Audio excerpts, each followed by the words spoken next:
be seeing the CMOS fabrication process. What is the CMOS fabrication process flow, क्या है कि कैसे इसको बनाया जाता है और क्या क्या इसमें डिजाइन रूल है. तो we will more concentrate on the CMOS fabrication फिलहाल. तो अब CMOS क्या है? CMOS is a complementary MOS. Complementary मतलब आप एक NMOS लेंगे और एक PMOS, दोनों ही आप एक ही पेज पे आपके पास में दोनों को यूज करके आप एक कोई भी सर्किट है वो बनाएंगे, तो that is called the CMOS. मतलब नंबर NMOS भी है और उसमें PMOS, दोनों ही उसमें अवेलेबल होंगे आपके पास में. तो what is the CMOS fabrication क्या है? जो CMOS ट्रांजिस्टर है, मतलब PMOS और NMOS को अगर आप सिंगल सिलिकॉन वेफर्स पे, मतलब पे अगर आप उसको फैब्रिकेट करेंगे तो हम इसमें फैब्रिकेशन होगा. और जो प्रोसेस क्या है ये कहलाता है लिथोग्राफी प्रोसेस. तो इस लिथोग्राफी प्रोसेस का मतलब है प्रिंटिंग प्रेस जैसा होता है उसी टाइप का है कि हमें मास्किंग करनी है और उस मास्क को हमें फिर उस पे वेफर पे पॉइंट आउट करना है या उस कैरेक्टर को हमें. प्रिंटिंग में क्या होता है, आप के पास में कोई कैरेक्टर है, उस कैरेक्टर पे आप इंक लगाएंगे और उसको आप उस पे क्या पेपर पे या जहाँ भी आपको प्रिंट करना है उस पे प्रिंट कर लेंगे. नॉर्मली सेम प्रोसेस है कि क्या क्या आप कर सकते हैं. तो इसमें क्या होगा कि हम कभी कोई लेयर किसी की लगाएंगे किसी की हटाएंगे, तो वो कौन कौन से मटेरियल्स होंगे वो भी हम देखेंगे कि किस मटेरियल की लेयर कब लगेगी और क्यों लगेगी. तो अब इसको हम टॉप मैन्युफैक्चरिंग इसमें बताया, जैसे कि अगर हमने कहा कि हमें इस तरह का CMOS बनाना है, क्रॉस इन्वर्टर है जिसमें कि दोनों ही आपके क्या है, NMOS और PMOS दोनों है. तो इन्वर्टर में क्या होता है, एक PMOS और एक CMOS को यूज करके हम सर्किट बना सकते हैं. तो हमारे को अभी ये नहीं पता है, हमें सिर्फ ये वाला जो स्ट्रक्चर है ये स्ट्रक्चर हमें बनाना है. इसमें क्या है, हमारे पास क्या क्या चीजें हैं. पहला है SiO2, तो सिलिकॉन डाइऑक्साइड. वो इस कलर से दिखाया गया है. P वेल, N वेल, ठीक है. N N diffusion, field diffusion हो गया. ये जो रेड से है ये पॉलीसिलिकॉन है और ये मेटल है. तो मेटल के लिए कनेक्शन के लिए होगा. तो अब और ये ग्राउंड के लिए है पॉलीसिलिकॉन, वो मेटल के लिए. तो आपको क्या है कि अब आप देखेंगे कि क्या करना है कि आपको इसको कैसे बनाना है एक सिलिकॉन वेफर से. इनका क्या काम है, कैसे कनेक्ट होगा वो बात की बात है. इसको कैसे काम में लेंगे, ये बन गया है, फैब्रिकेशन हो गया, उसके बाद में क्या प्रोसेस है वो अलग चीज है.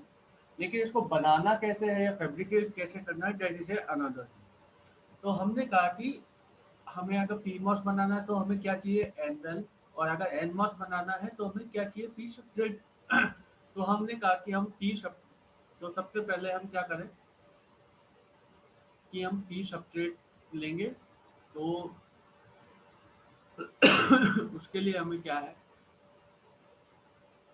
ये इसका वो है कि इन्वर्टेड ऊपर से अगर हम देखेंगे टॉप व्यू से, तो इसमें ये बताया कि ग्राउंड का क्या है, सबस्ट्रेट क्या है और NMOS और PMOS आपस में कैसे कनेक्टेड है.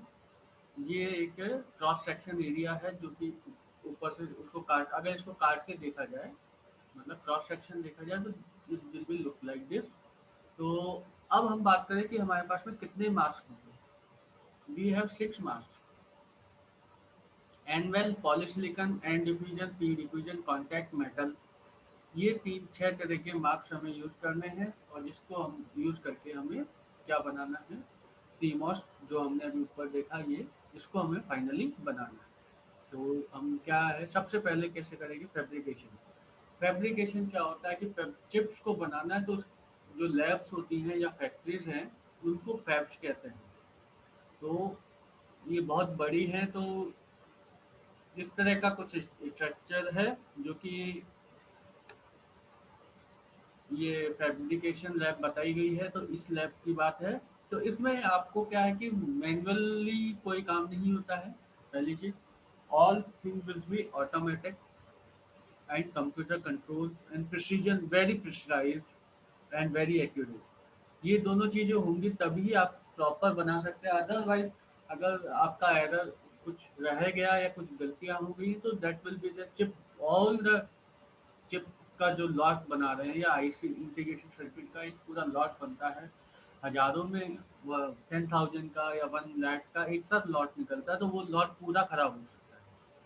तो इसके लिए हमें पूरा फैब्रिकेशन जो है वो एक सोफिस्टिकेटेड लैब मान सकते हैं या सोफिस्टिकेटेड मैन्युफैक्चरिंग प्लांट या फैक्ट्री है।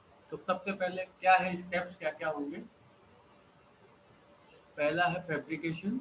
स्टेप में क्या है सबसे पहले तो ब्लैंक हम वेफर्स लेंगे उस वेफर्स पे क्या करेंगे हमें सबसे पहले ये वेफर्स है पी सबस्ट्रेट लिया। अब पी सबस्ट्रेट लेने के बाद में हम इस पे सिलिकॉन डाइऑक्साइड की लेयर को क्या करेंगे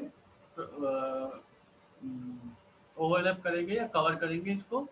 और उसमें से हमें जिस पार्ट पे हमें एंगल बिल्ड करना उस लेयर को हमें सिलिकॉन डाइऑक्साइड वाली लेयर को हटा देंगे। उसके बाद में हम क्या करेंगे वो नेक्स्ट स्टेप करेंगे। तो मतलब अभी फिलहाल हम क्या बनाने जा रहे हैं। अभी हम बनाने जा रहे हैं ये वाला पार्ट। इसमें ये वाला जो ये सेक्शन है चलिए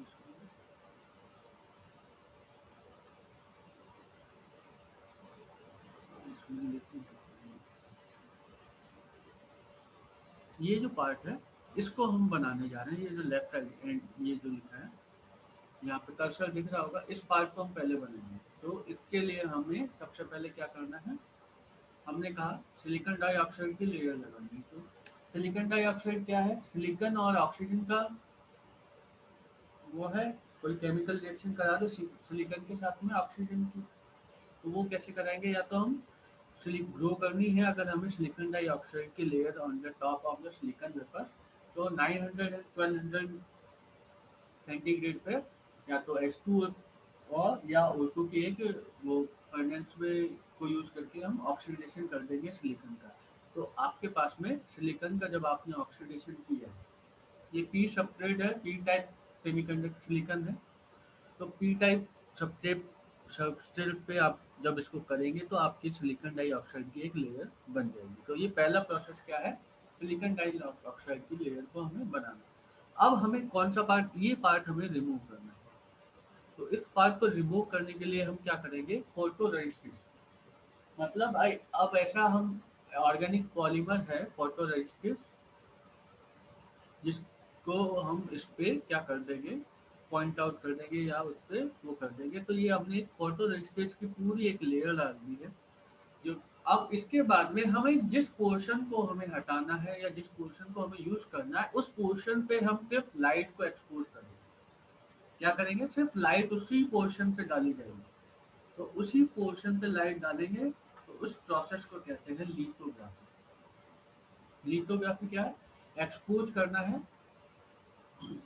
फोटोरेसिस्ट को एन वेल मास्क बनाने के लिए। तो और जिससे कि वो फोटोरेसिस्ट हम फोटोरेसिस्ट जो मटेरियल है उसको हम हटा सकें। तो हमने क्या किया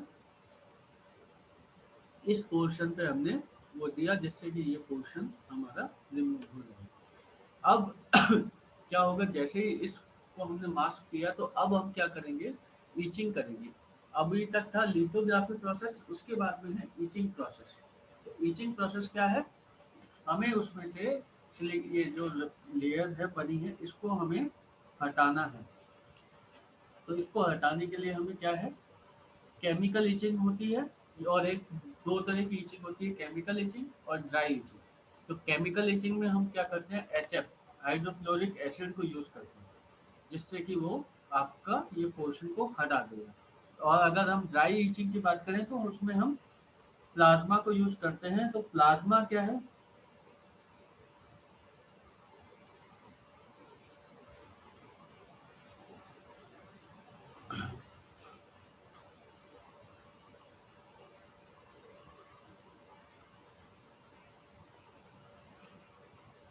तो प्लाज्मा में भी सेम काम होगा लेकिन उसमें हम जो है लिक्विडिफिकेशन नहीं करेंगे और उसको यूज करके हम इसको हमें क्या बनाना इस तरह का एक प्रोसेस बनाना। अब ये जो फोटो रजिस्टिस है जो प्रोसेस है लिथोग्राफी या इस ये दो टाइप्स की हो सकती है कि एक तो होता है कि अगर आपने लाइट को दिया इस पे लाइट डाली फोटो रजिस्टिव उस पे, और वो क्या बन गया, इनसॉल्युबल। अगर वो पहले इनसॉल्युबल था और बाद में अगर वो सॉल्युबल मतलब वो लिक्विड फॉर्म में या उसको हम सॉल्युबल फॉर्म में हो गया, तो उसको तो हम कहते हैं पॉजिटिव फोटोरेसिस्ट। और दूसरा होता है नेगेटिव प्रोसेस, मतलब नेगेटिव फोटोरेसिस्ट। उसका मीनिंग ये होता है कि पहले वो होता है सॉल्युबल, मतलब लिक्विड फॉर्म में है या उसको हम सॉल्यूशन बना सकते हैं, और जैसे ही आपने उस पर क्या डाला, लाइट डाली है, वो बन जाता है हार्ड। हार्ड मतलब इनसॉल्युबल बन जाता है, जबकि हम जब उसमें हम यूवी लाइट को एक्सपोज करेंगे, तो that is called the negative photoresist. तो ये अब आप ये दो तरह की आप फोटोग्राफी को यूज करके आप क्या कर सकते हैं कि इसको सिलिकॉन डाइऑक्साइड लेयर तक आप इसको रिमूव कर देंगे। तो आपके पास में क्या बचा है, आपके पास में बचा यहाँ पे फोटोरेसिस्ट की सबस्ट्रेट सिलिकॉन डाइऑक्साइड के लिए।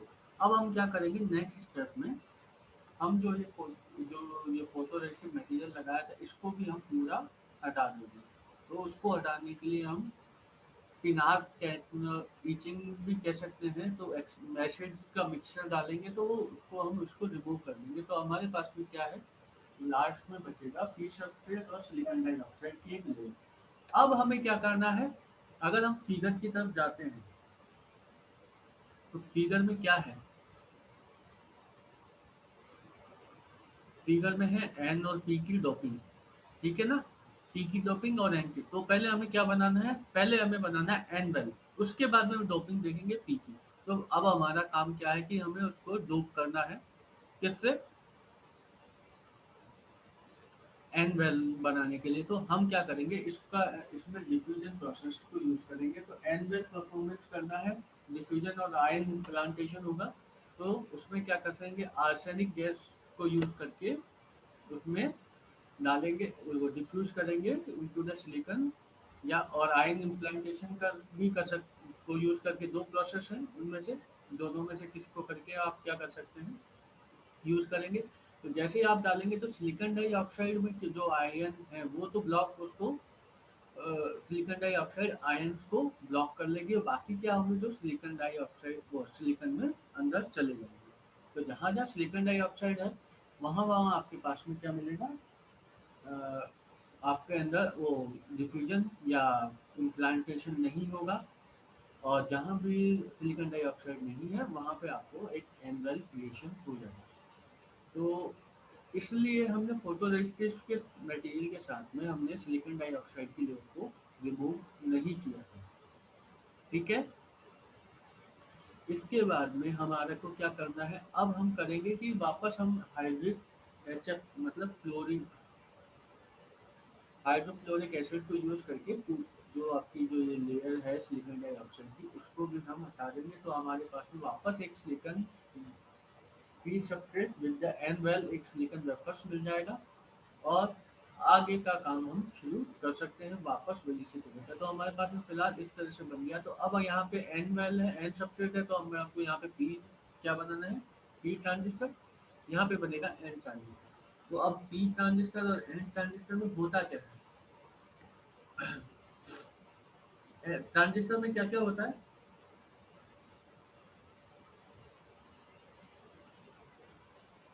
अब क्या करेंगे, हम पॉलीसिलिकॉन डाल देंगे, पॉलीसिलिकॉन की एक लेयर डाल देंगे। तो पॉलीसिलिकॉन डालने के बाद में एक thin layer of gate oxide डालेंगे सबसे पहले, तो मतलब उसके ऊपर पॉलीसिलिकॉन डाल देंगे। तो पॉलीसिलिकॉन की लेयर डालने के बाद में अब आप हम नेक्स्ट प्रोसेस करेंगे, सेम क्या, lithography process to pattern the polysilicon. तो अब गेट जहां आपको बनाना है उस पे आपने क्या किया है, उस पोर्शन को आप क्या करेंगे, लिथोग्राफी से उसको रहने देंगे, बाकी सबको आप रिमूव कर देंगे। तो इसमें आप पॉजिटिव यूज कर सकते हैं या नेगेटिव यूज कर सकते हैं, जो भी आप पॉजिटिव फोटोग्राफी या नेगेटिव जो आप यूज करना चाहें कर सकते हैं।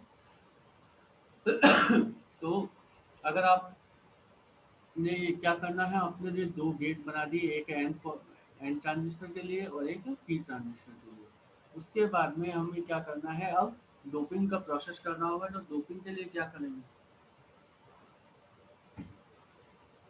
अब क्या होता है डोपिंग के लिए, तो एंड डोपेंट लगाना है तो हमें कहाँ पे है, क्या करेंगे, वापस वापस ऑक्साइड लेयर मास्किंग करेंगे, और जहाँ पे आपको एन प्लस डोपेंट करना है उसके लिए हमें क्या डिफ्यूजन और इम्प्लांटेशन होना है, जिससे कि हम एनमोस में सोर्स ड्रेन और एन वेल का जो कॉन्टैक्ट है वो हम बना सकें।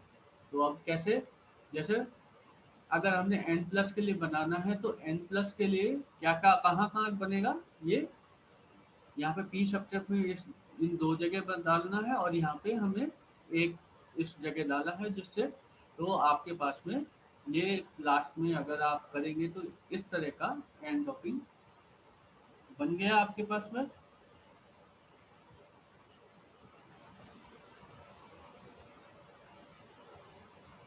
इसके बाद में हमें अब यहाँ पे, यहाँ तो एक हमारा क्या है, पी सब्जेक्ट बन गया और एन प्लस बन गया है, और यहाँ पे एन प्लस की एक डोपिंग कर दी है, ये हो गया। उसके बाद में हमें क्या करना है, सब कुछ हटा देना है, वापस क्लियर कर देना है। अब यहाँ पे हमें पी सब्सट्रेट का करना होगा, तो पी के लिए हम लूपिंग करेंगे, तो यहाँ पी डाल दिया, एन प्लस और पी। अब ये जो है ये पी प्लस और एन प्लस ये है कि सब्सट्रेट को का जो कांटेक्ट होता है, मतलब एक फोर किसी किसी ट्रांजिस्टर में फोर लाइन भी होती है, गेट सोर्स और ड्रेन के अलावा सब्सट्रेट का कनेक्शन है, तो ये पी प्लस और एन प्लस जो अलग अलग है वो सब्सट्रेट के कॉन्टेक्ट के लिए बनाया गया है। तो इसको आपने क्या किया, अब आपके पास में क्या बन गया है, एक एन ट्रांजिस्ट एनमॉस और एक पीमॉस आपके यहाँ बिल्ट हो गया। तो उसके बाद में आपको कॉन्टैक्ट बनाने हैं, तो कॉन्टैक्ट के लिए आप क्या करेंगे, थिक फिल्म ऑक्साइड की लेयर डालेंगे, उसके बाद में जहाँ जहाँ आपको कॉन्टैक्ट बनाना है उस एरिया को कट करेंगे, और आप डायरेक्टली उस पर क्या कॉन्टैक्ट मतलब मेटल को यूज़ करेंगे, तो एल्यूमिनियम को आप डाल के वो क्या कर देंगे, यहाँ पे पॉइंट आउट कर देंगे, तो मेटल की एक लेयर बन जाएगी, तो मेटल से आप क्या है कॉन्टैक्ट कर देंगे।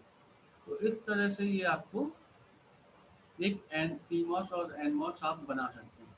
तो अभी अब जो ये इसमें है कि इस जो लोकल ऑक्सीडेशन ऑफ सिलिकॉन है उसको बोलते हैं लोकस। तो इसका मीनिंग होता है कि लोकस टेक्निक क्या है कि ये जो किस प्रिंसिपल पे काम करती है, लोकल ऑक्सीडेशन ऑफ सिलिकॉन जो प्रोसेस या टेक्निक है लोकोस। तो इसमें हमारी टेक्निक क्या क्या यूज होती है,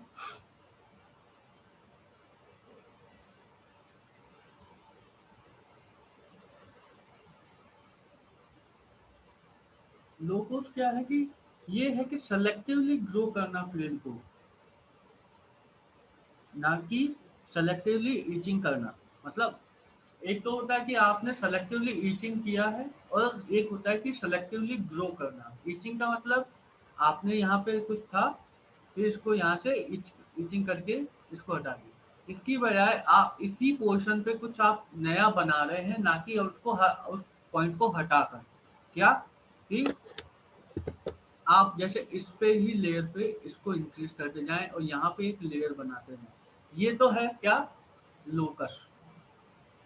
और ये जो है ये है ईचिंग, मतलब इसको अंदर जाके आपको क्या करना है, दिली मतलब ईचिंग करके उसमें आप एनवेल या पीवेल जो भी आपको वो बनाना है, वो है ईचिंग प्रोसेस। और जो लोकस है उसमें आप ईचिंग नहीं करते हैं, आपके पास में डायरेक्टली वेफर्स है। आपने कहा कि आपको क्या है, सिलिकॉन बनाना, सिलिकॉन डाइऑक्साइड बनाना है, तो आपको जहाँ जहाँ बनाना है उसको आपको यहाँ पे ग्रो करना है। जैसे यहाँ पे किसी की लेयर डाल दी आपने ऑक्साइड की, उसके बाद में कुछ और डाल दिया मेटल, उसके बाद में कुछ और डाल दिया, आप जो भी करेंगे वो क्या है, प्रोसेस को एक्टिव बनेंगे या ग्रो करते जाएंगे। तो that is called the process of locus. ये आपको ये फैब्रिकेशन की जो चैप्टर नंबर 2 है 10 का, उसमें है ये। तो ये तो था कि डिज़ाइन का, डिज़ाइनिंग का या फैब्रिकेशन की बात कर रहे हैं, तो इसकी बात फैब्रिकेशन है। तो अब फैब्रिकेशन होने के बाद में आप क्या करेंगे, अब इसको आपको लेआउट बनाना है। तो अब लेआउट अगर आप क्या बनाते हैं, तो डिज़ाइनिंग जो रूल्स हैं, लेआउट डिज़ाइनिंग के जो रूल्स हैं वो हैं, उनको कहते हैं डिज़ाइन रूल। तो डिज़ाइन रूल क्या होता है कि आपको ये बताएगा कि आपके पास में मास्क है तो उनकी क्या डायमेंशन क्या होनी चाहिए ट्रांजिस्टर की, जिससे कि हम क्या कर सकते हैं कि डिटरमाइन कर सकते हैं कि उसकी, अगर आपको साइज पता है तो स्पीड, कॉस्ट और पावर क्या हो सकती है। और आपके पास में एफ होती है फीचर साइज। फीचर साइज बोलते हैं ना, आपकी फीचर साइज क्या है इसकी। तो फीचर साइज कुछ नहीं है, distance between the source and the drain. और ये किससे होता है, set by the minimum weight of the polysilicon. मतलब जो पॉलिश आपके पास में जो ट्रांजिस्टर के बीच में डिस्टेंस है, फीचर साइज मतलब सोर्स से ड्रेन के बीच में जो चैनल बना है या जो भी है, उस चैनल की लेंथ क्या है, उसे बोलते हैं फीचर साइज, जो कि हर बार हर 3 साल में 30% से डिक्रीज होती है। जो हम 180 नैनोमीटर, 190 नैनोमीटर बोलते हैं, 120 बोलते हैं, 45 बोलते हैं, वो क्या है कि आपको सिर्फ वो क्या बता रहा है, डिस्टेंस बता रहा है between the source and the drain. तो अब अगर आप बात करें तो डिजाइन रूल को हम दो वे में डिस्क्राइब कर सकते हैं। पहला है माइक्रोन रूल। उसमें क्या होता है कि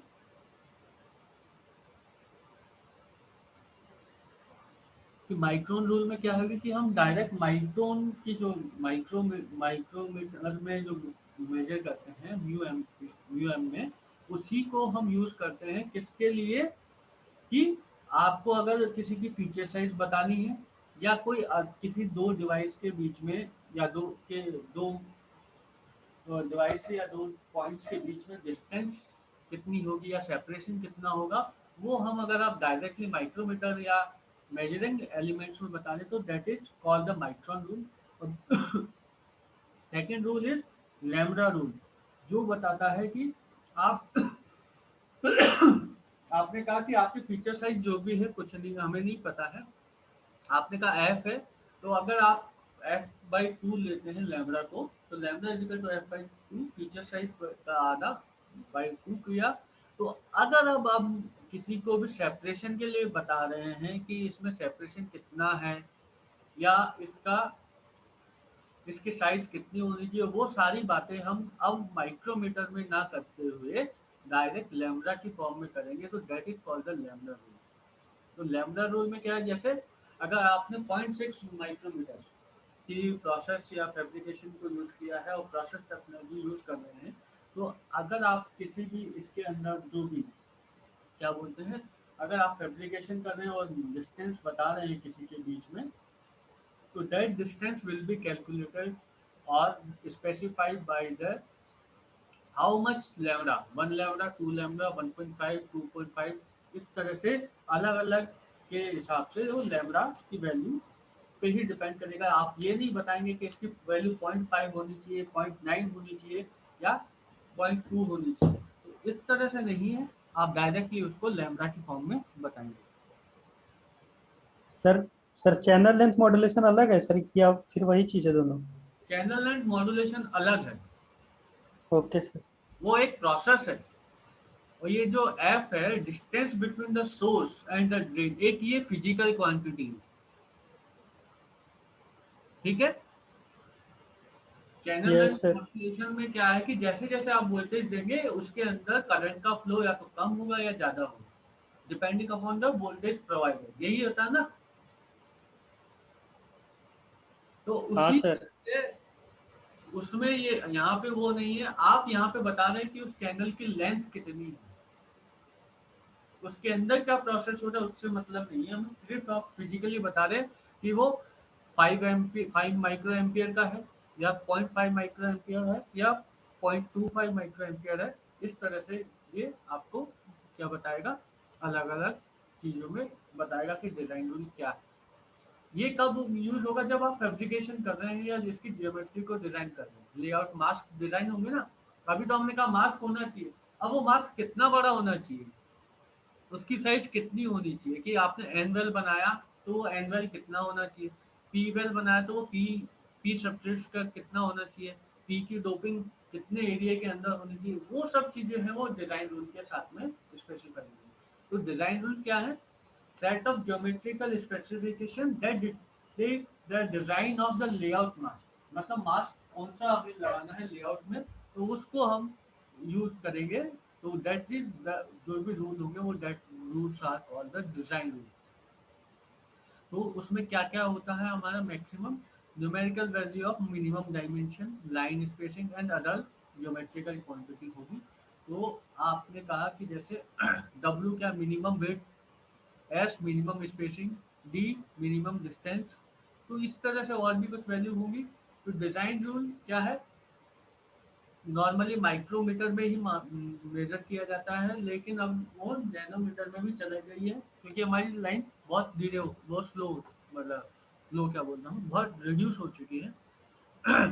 तो ये जो डिजाइन रूल है वो हर फैब्रिकेशन टेक्नोलॉजी के साथ चेंज होते जाते हैं। तो आपको सिर्फ ये याद रखना है कि डिजाइन रूल होता क्या है। अब वो हो सकता है कि जिस टेक्नोलॉजी की बात करें तो उसमें वो हो सकता है कि जो आपने पहले यूज किया था उसकी जगह दूसरा होगी। ठीक है।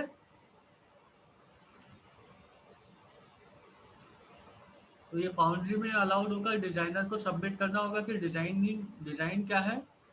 उस डिजाइन रूल के फाउंड्री में अगर आप दे देंगे तो उसको से ये आपको ये बना के दे देगा। तो lambda rule where all the designs are expressed in terms of lambda, lambda is 1/2 of length of the gate। ये lambda rule हो गया। Why do VLSI have design rule?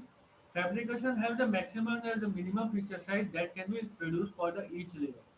तो उनके बीच में आपको एक क्या है कि हर लेयर के बीच में एक सेपरेशन बनाना है कि वो ओवरलैप ना ना करें, या तो उसको दूर करने के लिए आपके बीच में आपको उसके सेपरेशन को बताने के लिए आपके पास में कोई रूल होना चाहिए कि इतना होना चाहिए, ऐसे होना चाहिए, तभी आप बता सकते हैं कि कोई एक सेट ऑफ स्टैंडर्ड रूल या रेगुलेशन होगा तभी वो काम करेगा। तो लैम्बडा क्या है, डिजाइन रूल। तो 1/2 वाला बता ही दिया है। इसका मीनिंग कुछ नहीं है लैम्बडा डिजाइन रूल का, कि जो भी होगा वो लैम्बडा की टर्म्स में ही क्या होगा आपको डिफाइन होगा, या लैम्बडा की तरफ से ही। तो आप कैसे क्या क्या हो सकता है, मिनिमम विड्थ कितनी होती है, मिनिमम स्पेसिंग कितनी होगी, सराउंडिंग होगी, एक्सटेंशन होगा तो वो किस टर्म में होगा। तो ये तो मिनिमम विड्थ हो गई, ये मिनिमम स्पेसिंग हो गई है। अब अगर ये एक्सटेंशन की बात करें तो ये एक्सटेंशन कितना हो सकता है, ये जो ऊपर है। इसके अलावा और भी कुछ है कि इन दोनों के बीच में ये जो आपने रेड बनाया ये कितना हो सकता है। तो इस तरह से जो भी इसमें सेपरेशन या मेजरेबल लेंथ है उसको आप किस की टर्म में मेजर करेंगे या यूज करेंगे, उसको आप लैम्बडा की टर्म्स में बताएंगे तो क्या होगा। तो जैसे कुछ रूल्स हैं बुक के जो चैप्टर, बुक के पेज नंबर 68 में वो बताता है कि minimum active area with the area width क्या हो सकती है, 3 लैम्बडा हो सकती है। जो भी उसकी मिनिमम एक्टिव एरिया स्पेस कितना हो सकता है, 3 लैम्बडा हो सकता है फीचर साइज का।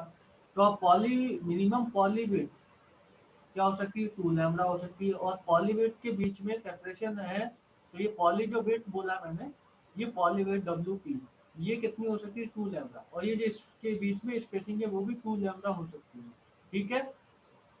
इसके अलावा है कि गेट का एक्सटेंशन है, पॉली जो लेयर आपने बनाई है उसके ऊपर कितना जा सकता है मिनिमम, उसके लिए 2 लैम्बडा है। और अगर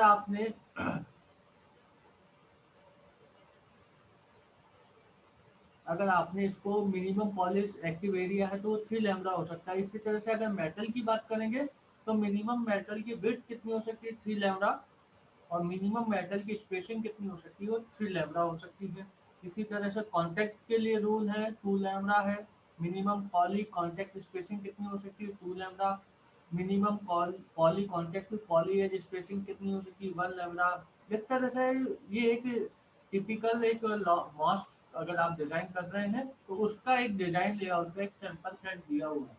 उस सेट के अकॉर्डिंगली आप क्या बता सकते हैं कि ये डिजाइन रूल है, इस डिजाइन रूल के अकॉर्डिंगली आप क्या कर सकते हैं, क्या आप इसको बना सकते हैं, या इसको आपको इन डिजाइन रूल में आपको इसको आपको क्या रखना है, सॉरी मैट फॉलो करते हुए आप एप्लीकेशन को प्रोसेस को आप कर सकते हैं। तो उसके बाद में फिजिकल लिमिटेशन क्या है कि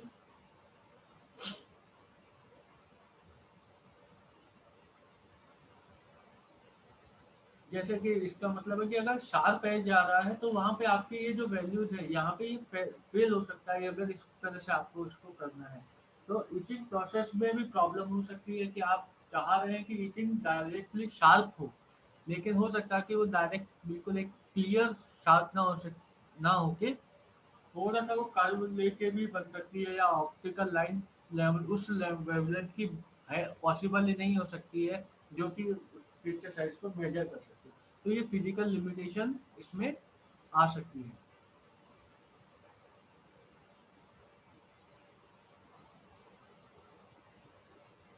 तो ये एक अलग एक सिंप्लीफाई रूल है कि मिनिमम स्पेसिंग या 4 लैम्डा है कर दिया। किसी में कब ये डिपेंड करता है कि किसके लिए है या कौन से फैब्रिकेशन है, तो ये डिपेंड हो सकता है कि हर किसी के लिए अलग अलग भी हो सकती है। तो अब ये इसने ये ट्रांजिस्टर जो होता है उसकी जो डायमेंशन है वो डिफाइंड होती है वेट अपॉन लेंथ। मतलब वेट कितनी है और लेंथ कितनी है। तो मिनिमम साइज 4 लैम्डा और 2 लैम्डा कार्व्ड आई लिमिट। अगर फीचर साइज 6 माइक्रोमीटर है प्रोसेस की, तो इसमें 1.2 और 0.6 होगा। तो ये 8/2 लिखा है, तो 8 इसकी क्या है वेट है और 2 लेंथ है। इसमें 4 इसमें लेंथ क्या है पीमॉस इसकी ट्रांजिस्टर की लेंथ वेट है और 2 क्या है लेंथ है। तो इस तरह से यहाँ पे 2 बिट इन दोनों का रेशियो क्या है 2 और यहाँ पे रेशियो 1 है। तो ये डिपेंड करता है कि आपके ने किस तरह से यूज किया। तो ये आपके लिए इस फिलहाल आज के लेक्चर के हिसाब से फैब्रिकेशन जो प्रोसेस है वो आपका ये कंप्लीट हो चुका है। तो फैब्रिकेशन में क्या क्या प्रोसेस है, इसका क्या फ्लो है, क्वेश्चन जो बनेगा या कभी भी कुछ पूछा जाएगा तो what is the fabrication process के जो स्टेप्स हैं वो क्या क्या हो सकते हैं, और इसका क्या फ्लो ग्राफ क्या रहेगा, या फ्लो चार्ट अगर आपको बनाने को बोल दिया जाए तो इसका फ्लो चार्ट क्या बन के आता है, that will be the major question. और डिजाइन रूल क्या होता है, माइक्रोन रूल क्या होता है, और लैम्डा रूल क्या होता है। तो माइक्रोन रूल कुछ नहीं है, माइक्रोन रूल है जो कि नॉर्मली किसी भी क्या कहते हैं,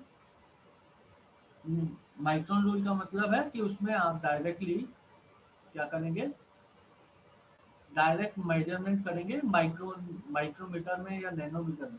और जबकि लैम्डा रूल में आप एक फीचर ले लेते हैं लैम्डा और जिसको डिफाइन किया जाता है लैम्डा बाई 2 की टर्म्स में। तो लैम्डा बाई 2 के टर्म्स में जो लैम्डा की वैल्यू आई है फीचर f/2 उसके टर्म्स में आप उसको मेजर डिजाइन रूल को स्पेसिफाई करेंगे कि किसी के बीच में स्पेसिंग 2 लैम्डा होनी चाहिए, 3 लैम्डा होनी चाहिए या 5 लैम्डा होनी चाहिए, जो भी होगा वो इसी के अकॉर्डिंगली होगा।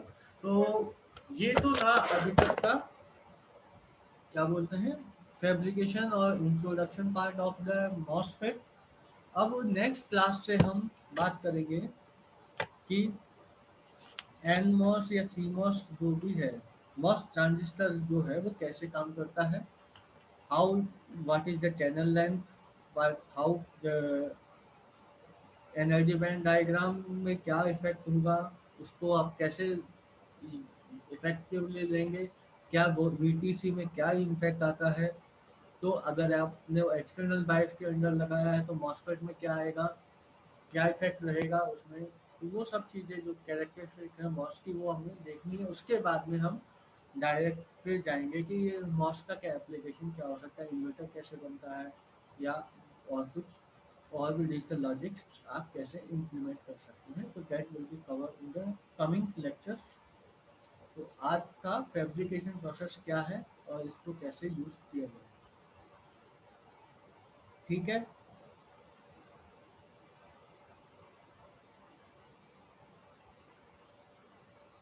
सर ये वाला भेज दीजिएगा सर, पढ़ लेंगे आज।